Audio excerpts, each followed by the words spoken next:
Ya, ini yang super besar.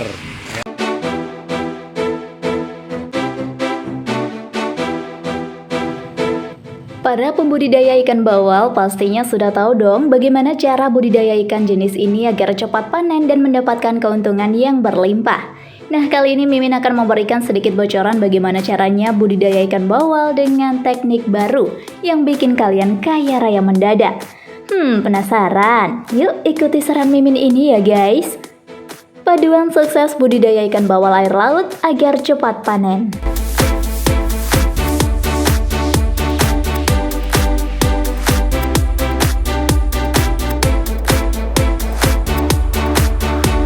Number 7. Ikan bawal saingi ikan lele.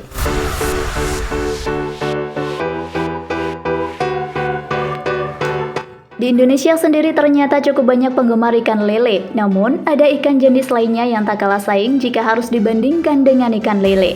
Ikan apakah itu? Ada yang tahu nggak nih? Ya, ternyata ikan itu adalah jenis ikan bawal. Banyak yang mengklaim jika ikan bawal memiliki daging yang empuk dan juga gurih. Dan tidak hanya itu saja, jika kalian tahu nih sahabat, ikan bawal sendiri banyak mengandung kalsium dan juga protein yang dibutuhkan oleh tubuh kita loh. Jadi tunggu apa lagi? Yuk makan ikan bawal!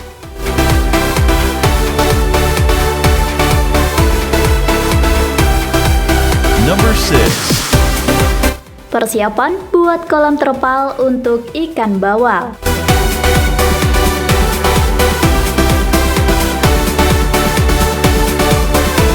Hal ini tidak begitu sulit karena ikan bawal dapat hidup pada berbagai jenis tempat, mulai dari kolam tanah, kolam terpal, kolam tembok, atau keramba.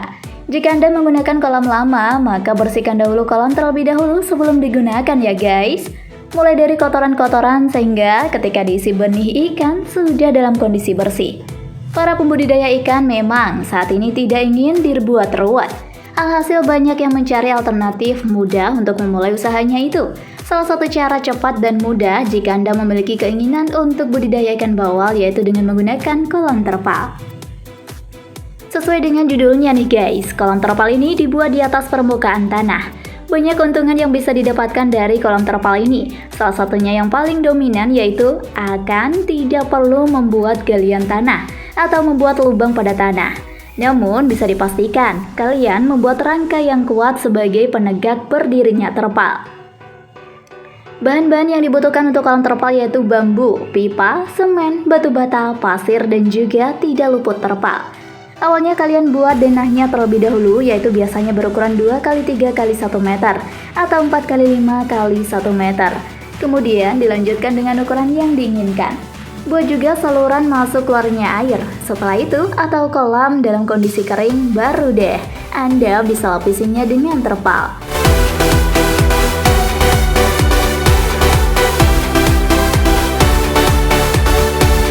Number 5.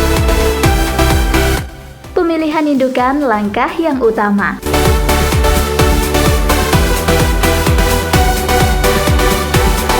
Langkah awal jika kalian ingin memulai budidaya ikan bawal yakni memilih indukan yang akan dipelihara. Sahabat, semua bisnis pastinya menginginkan untuk berbuah sukses ya. Dalam hal budidaya ikan, hal ini yang paling mendasar untuk menunjang keberhasilan budidaya, yakni dengan memilih bibit ikan yang berkualitas. Caranya sama saja sih guys, seperti memilih ikan jenis lainnya. Kalian hanya memerlukan ketelitian saja. Lihatlah gerak-gerik ikan, jika gerak ikan itu gesit, maka ikan terbilang sehat. Tidak hanya itu saja, kalian bisa melihat mata dan sirip ikan. Ikan sehat biasanya memiliki warna bola mata yang putih bersih, tidak merah loh ya. Dan sirip atau kulit ikan tidak ada luka. Pilihlah bibit ikan yang memiliki perut buncit. Jika perut ditekan, maka akan muncul warna kekuningan putih pada dasar ikan. Jika ciri-ciri tersebut sudah kalian dapatkan, maka bibit ikan tersebut sudah pantas kalian pelihara.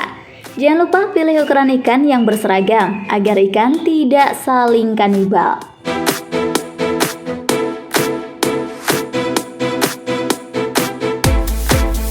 Number 4.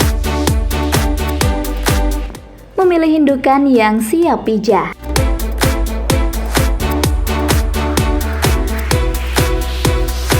Kalian harus tahu indukan mana saja yang sudah siap untuk dipijah. Hal yang perlu diperhatikan yakni sebagai berikut. Betina yang berumur 1,5 sampai 2 tahun dengan berat ikan sekitar 2 kg. Jantan berumur 8 tahun dan berat minimal 0,8 kg. Fisiknya harus dipilih yang bagus. Tidak ada cacat pada ikan dari mulut sampai ekornya mulus. Pangkal ekor kuat dan tebal. Tutung insangnya normal dan tidak tebal. Panjang kepalanya sepertiga dari badan dan warna matanya jernih.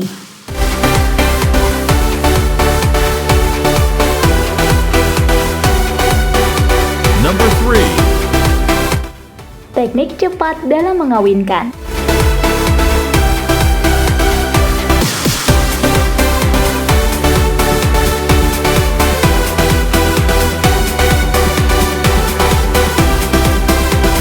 Gimana Min cara perkawinan ikan bawal?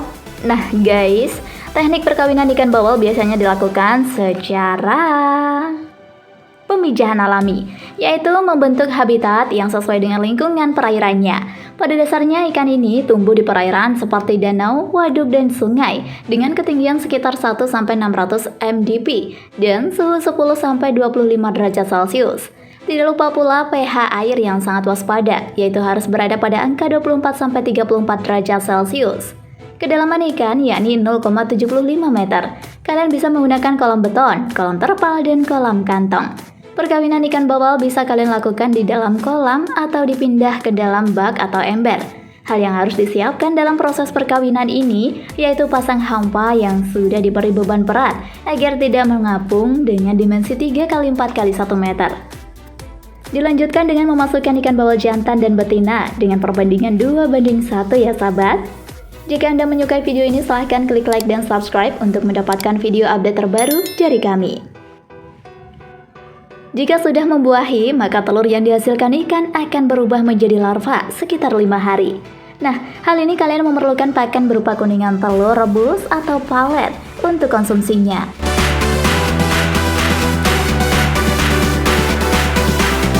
Number 2. Penebaran bibit.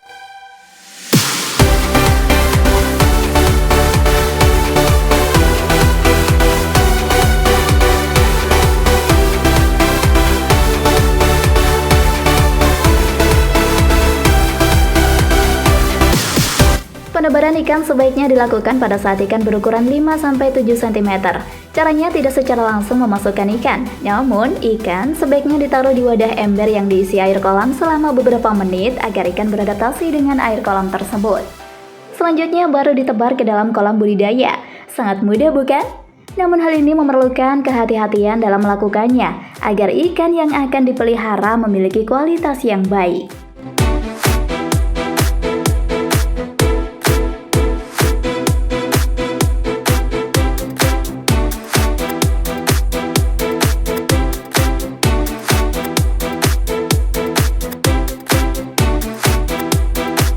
Number 1. Pemberian pakan ikan bawal.